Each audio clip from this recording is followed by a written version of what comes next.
Welcome to footballgameplan.com, where football makes sense. I'm Memory Hunters of the playbook.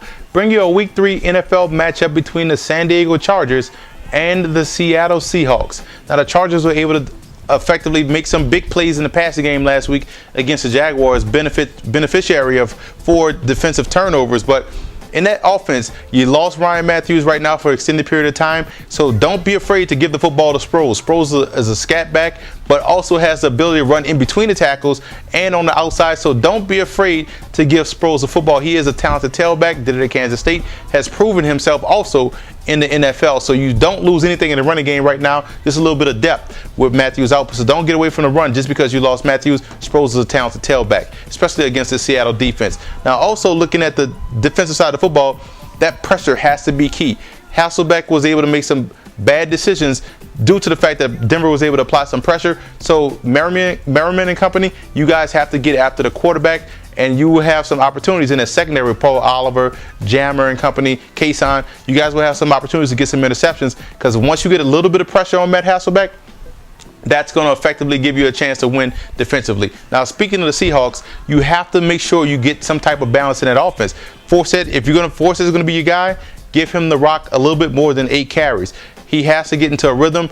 12 to 15 carries or 15 to 20 carries is what a running back needs to get into a groove. That way you're going to have balance. When the Seahawks were able to make the Super Bowl, Shaun Alexander was running the football with some effectiveness, and they had balance in that passing game. So that's one thing that's missing from this offense right now, is a true running back that's able to make plays. You have to get back to running the football in Seattle. Now, defensively, Rivers is not a mobile guy, so you know where Rivers is going to be. So don't be afraid to turn up that pressure, especially on the edges and up the middle of the field. Because if you get pressure on the edge, Rivers is going to step up in the pocket.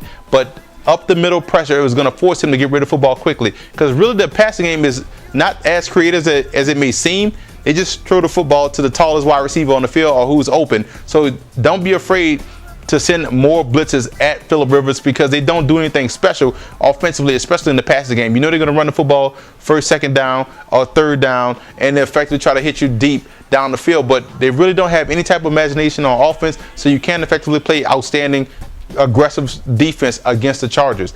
I'm still going with San Diego in this matchup.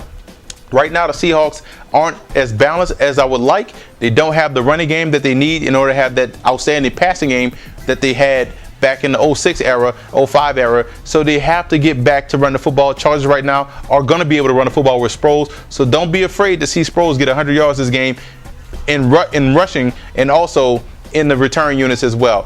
For more NFL previews, visit footballgameplan.com/NFL, or you can visit our YouTube channel at youtube.com/footballgameplan.